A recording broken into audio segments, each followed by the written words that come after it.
আবারও স্বাভাবিক হতে শুরু করেছে রাজধানী সহ সারা দেশ। কারফিউ শিথিল হওয়ায় খুলেছে অফিস, আদালত, পোশাক কারখানা। আর গণপরিবহন কম থাকলেও রিকশায় বা হেঁটে অফিসে গেছেন কর্মজীবীরা।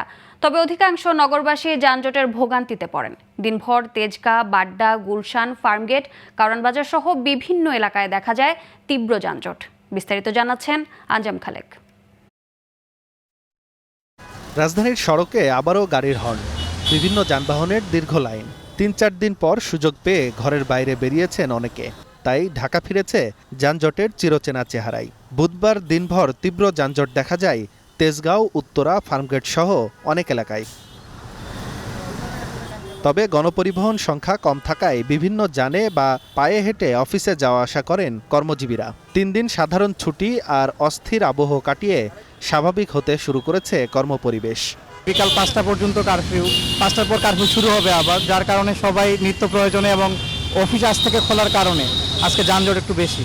যে কোনো সমস্যার জন্যই এই জ্যামজটে জয় হচ্ছে। যেরকম মেট্রো রেল যখন ছিল তখন এতটা জ্যাম রাস্তায় ছিল না, তাই মেট্রো রেল এই যারা পুড়ে ফেলাইছে, যারা এই দেশের হয়তো শত্রু, নাহলে জাতীয় সম্পদ তো নষ্ট করার কথা না। সরকারি সিদ্ধান্তে বুধবার বিকেল ৫টা পর্যন্ত শিথিল থাকবে কারফিউ। এ সময়ের মধ্যেই কর্মজীবী সহ জরুরি কাজ শেষ করে বাড়ি ফেরার তাড়া নগরবাসীর। তাই যানজটে চরম ভোগান্তিতে পড়েন পথচারীরা।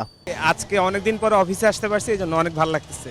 অন্যান্য দিনের তুলনায় আজকে বাস বা পাবলিক ট্রান্সপোর্ট অনেক কম আছে, এই জন্য বাধ্য হয়ে হেঁটে যাচ্ছি। নগরবাসীর প্রত্যাশা, সব সমস্যার সমাধান হয়ে দ্রুত স্বাভাবিক হবে সাধারণ মানুষের জীবনযাত্রা।